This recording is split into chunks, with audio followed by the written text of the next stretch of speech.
Hey guys, Neff here, and today we got something really interesting to look at. I've got the Bilock from the Australia Lock Company, and oh, look what we have here. Well, I think I'll put this up on the screen for you. Surfing the internet a little bit, and we got Bilock's North American webpage here. Let's take a look at what they're saying about it. There are claims of people picking a Bilock cylinder. In every case we have researched, the operating key was already in their hand, and they refused to let us examine the actual lock. This leads us to believe that the locks were quote-unquote modified to make it look easy to pick. The locks manufactured by Bilock are to the highest standards and quality. We have yet to personally witness any original Bilock cylinder being picked open without a key. Well, I'll tell you what. Let's see if we can put that to the test today. Australian Lock Company. You know, we've seen quite a few of these picked on camera already, and I think a lot of these guys have proven that they're not modifying the locks at all, and that it's okay to have a key handy. But that said, let's see what we can do. So here we go. First, we'll talk a little bit about the design. What I have here is one of the newer designs. It's called a quick change core. We'll take a look at a cam lock too. I actually pinned this up and put this together myself, based on some trash parts I found online. Or I wouldn't say trash, they were new, but just, you know, parts that I got. Because these are actually highly controlled locks. It's very difficult to get parts for these because the dealers sign contracts that they are not to be selling springs and pins. You can only work on them at authorized dealers. So this was a very lucky find. This is a cam lock.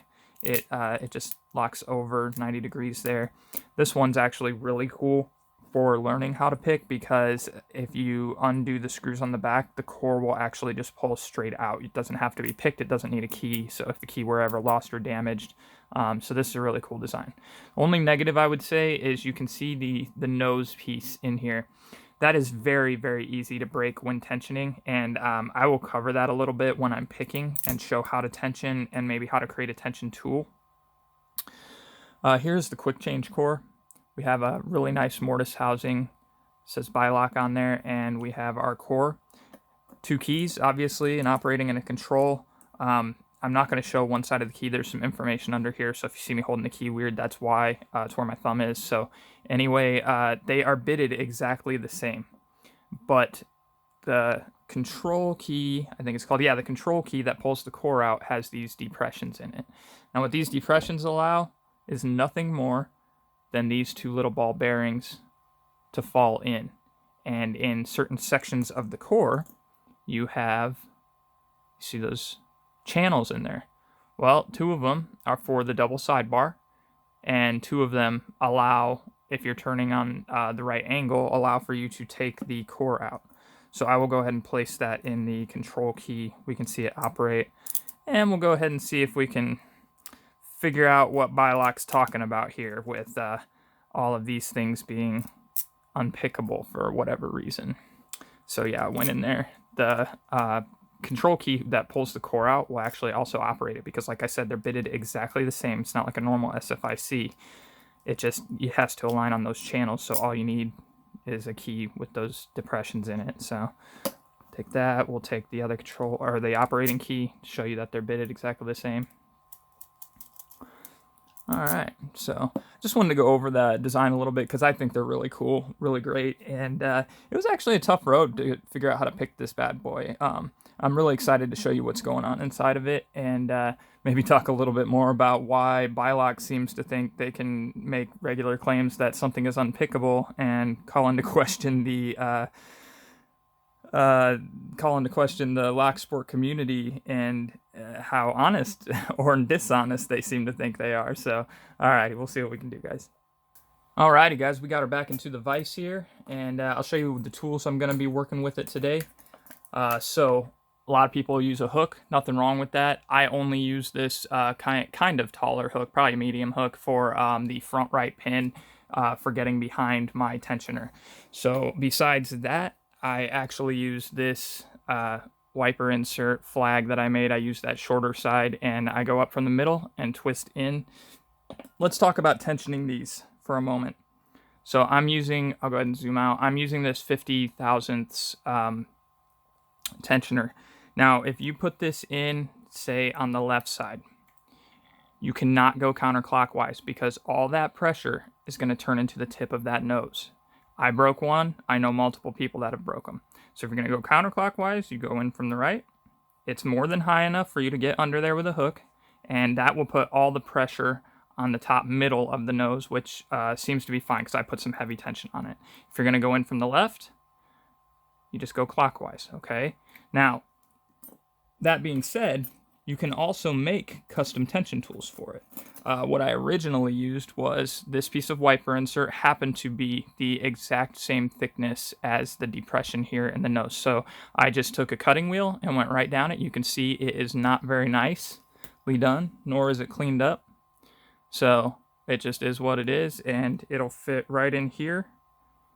And the center of that depresses out, so it fits on either side, and you just kind of push in, get your tension, and it'll be good. You know, I could use that today, but I've just found that the regular top of the keyway tensioner works fine. Get a little bend on it, and just kind of cut it down until you're not messing with those front pins, and you have no problems. But let's do it the way I tend to do it, and get that camera steadied out. Boom. Let's pick this bad boy. Get it in there nice and snug. Now, I did have to practice with this one for a while. When you do these, you can feel lots of clicks and lots of gates. If you don't know how it works, the two sidebars on the side have 6 stalks, fingers that stick out of them, and they will actually depress into a hole that is in the side of the pin. In the side of the pin, there's also false gates. So like you heard that first click on the front left pin. Now, if I do a jiggle test, which I'm actually doing with my thumb, I'm pushing up on it, it's still tight. That's because it's actually in one of the false gates. This is a max lift. So we get one more click like that. And now I've got lots of jiggle on that. Sometimes you need to let off on tension. It's in a false gate again on a max lift on 5. And there we go. So then I'm checking jiggle. This one has been very tedious. So now I'm going to put heavy tension on it. And all of these pins seem to have some move in them. So sometimes the sidebar just doesn't want to push all the way into a gate that you gave it. And you need to be heavy-handed so that it doesn't skip over a gate or... There we go. And see, that first pin, it fell a little bit out of the gate when I set number 5. And because it did that, I wasn't getting as much pressure on the rest of the pins when trying to figure out what was going on. So sometimes you have to nudge them back in. So you always keep going with your jiggle test.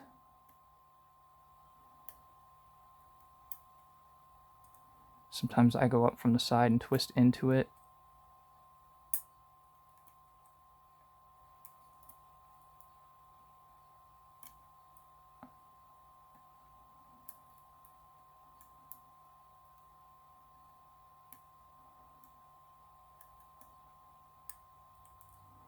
All right, 1, 2, and 3 feel pretty good.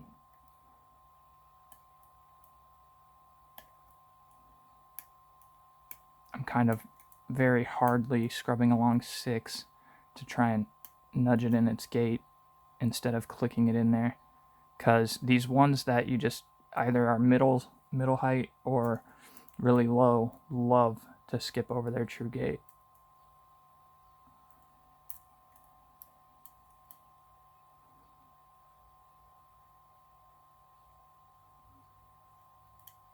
Now I'm pushing on number 1, 2, 3, 4, and it's actually giving me counter rotation. To me, that usually means they are in their gate.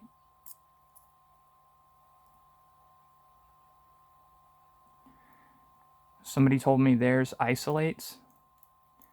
I haven't gotten what I would consider a ton of isolation out of this lock, but I did find that setting one side does give a little bit of core rotation, but I tend to have to go back.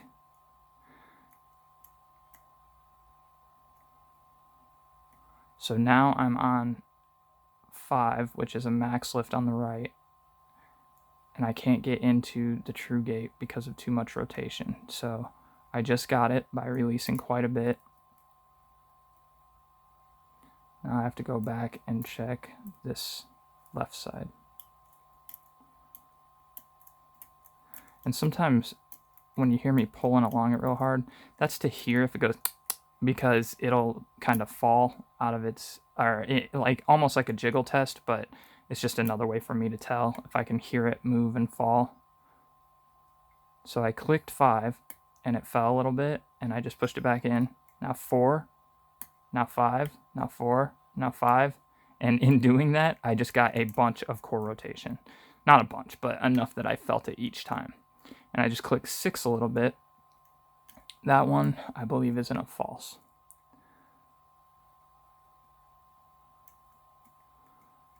Number 1 on the right is usually final pin. So sometimes I check it after some core rotation to see if it's got tension on it, and it doesn't. I'll show you something that I haven't seen talked about in other videos that I think is really important in knowing how to pick this. Just to have in the back of your head.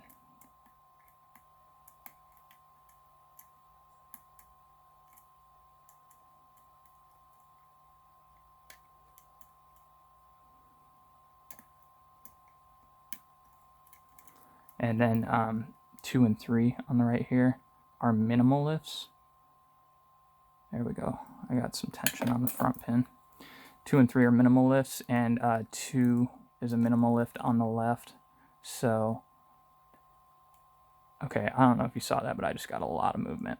But it's actually in a false gate on the first pin, so I'm going to need to do some counter rotation ever so slightly and get this pin pushed up.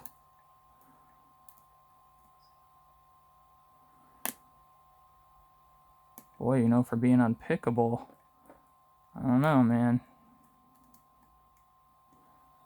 Don't know why that would be a claim on somebody's website when a little bit of practice can tell you how to put a pin in a gate.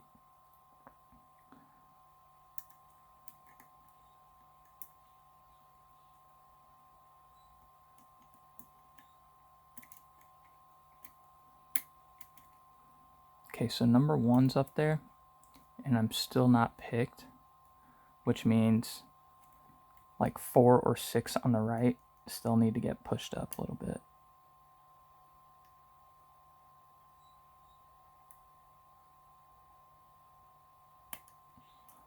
Alright, that was a click on 6.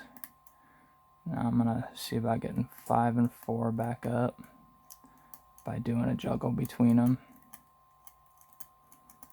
Alright, so we scrubbed along those. 6 honestly still feels like it's not high enough, but it's tough. That's why I said sometimes it helps to just scrub along them and see what you're feeling. See what is moving, see what is bouncing.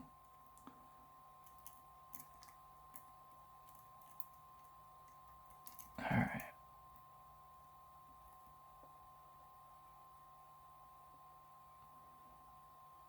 One just went into its false gate, and I got it high enough to get it into its true gate, I believe. Can actually hear it moving. So, I forgot to mention earlier, there's a button in the nose here that gets pushed by the key. I just pressed that because I had tension on it, and as you can see, we didn't open, so that means, you know, there's just something that I'll have to kind of rotate back and set it. It's probably still 6 on the right, to be honest, but I haven't been over to the left in a minute, so let's make sure everything is in its gates. 6 feels good, 5 feels good. 4 feels good, but is questionable.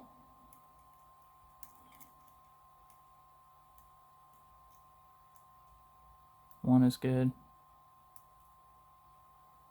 2 is good. So this is probably just 6 back here. It gives me trouble because when I set it, it'll sometimes make 5 and 4 fall.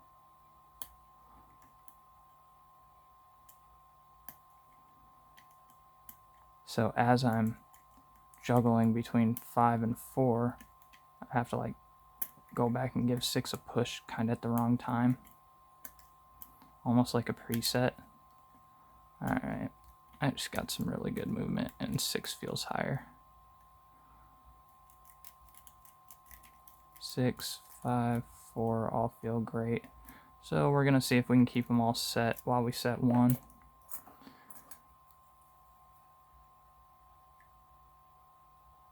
These are very small pins too. Alright, we're in our false gate.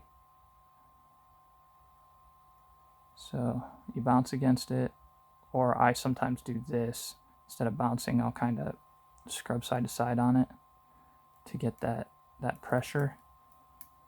Just enough to turn it backwards. Oop. And we are open. That's what it's all about right there. I don't know what you're talking about, Bilock, Unpickable BS. So let's see what we got here. Now, they did also say, I'm sure you saw, I'm going to try and edit it into the beginning of this video. I'm sure you saw that they said that anybody who picks it, of course, also must have modified the core. So let's find out how modified this bad boy is. And let's just say, Bilock, I'm not trying to be a jerk. I just am having a good time talking about how you could say stuff like that, because most lock makers organize their locks according to how long it can hold up against a picker, not whether or not it's unpickable. Usually, if a manufacturer says their lock's unpickable, that's dollar store antics. So come on now, let's get it together. All right, let's open this bad boy up. So to talk a little bit more about the design features of this, because of the nose breakage, I believe that's why they made this modular front face. You can see I just slid it right down. It'll come completely out. And the top plate just has springs. There's no driver holes. You'll see it in a minute, but there's a spring right under this half circle tab here. And that is actually what's pushing on the button there. And that button is what had set the whole lock free. Now, for those that pick it, if you look right here, this is what the button actuates to set the lock free. I'll try and push it from underneath while it's shown in the camera here. There we go.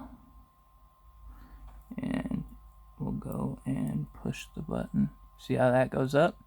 Well, what happens is when the pins are set and the sidebar pushes in, it actually pushes against this.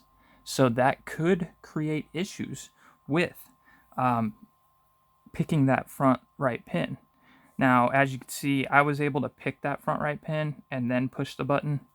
But I think it's just nice to know that, like, hey, if you have a lock that has maybe a low set there, or maybe your sidebar interacts with it in a certain way, now you know that, hey, maybe I just need to check this button. Maybe that's why I'm not getting tension on this front pin from the sidebar. So let's slide this bad boy off.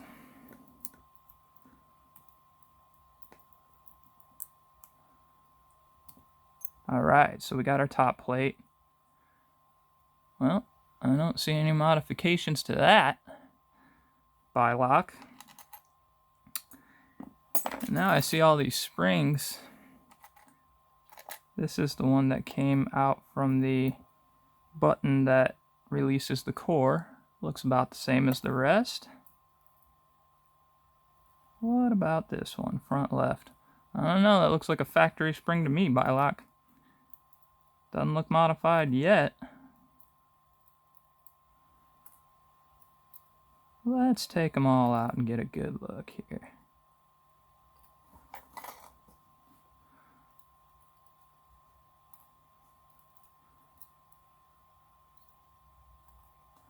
Boom, boom, boom. Well, all these springs are looking pretty similar. Unpickable. No. Difficult? Yes. I'm not going to deny this was a very difficult lock to learn. Very fun, very amazing design, but very difficult. So let's start dumping pins.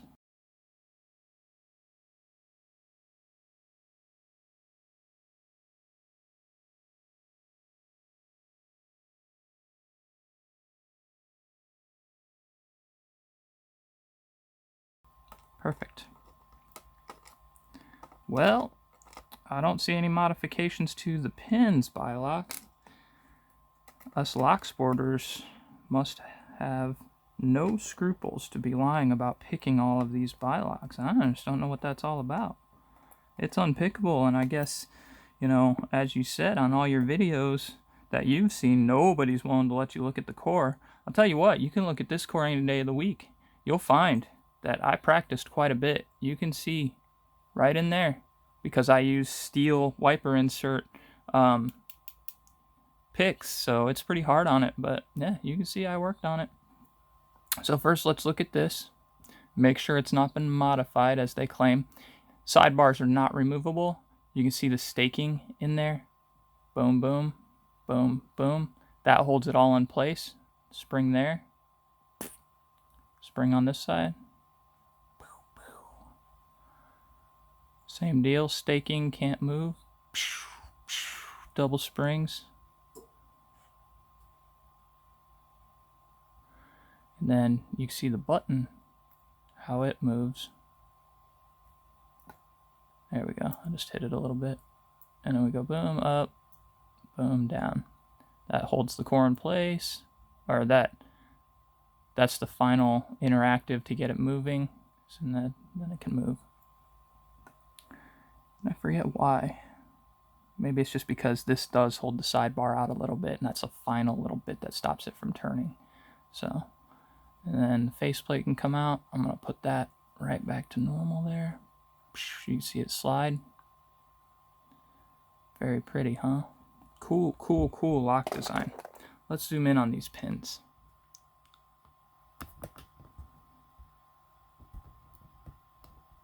Now, as you can see, they only have pretty much, I think there's 4 designs, but you can see 3 major designs here. You see a hole right in the top, a hole right in the bottom.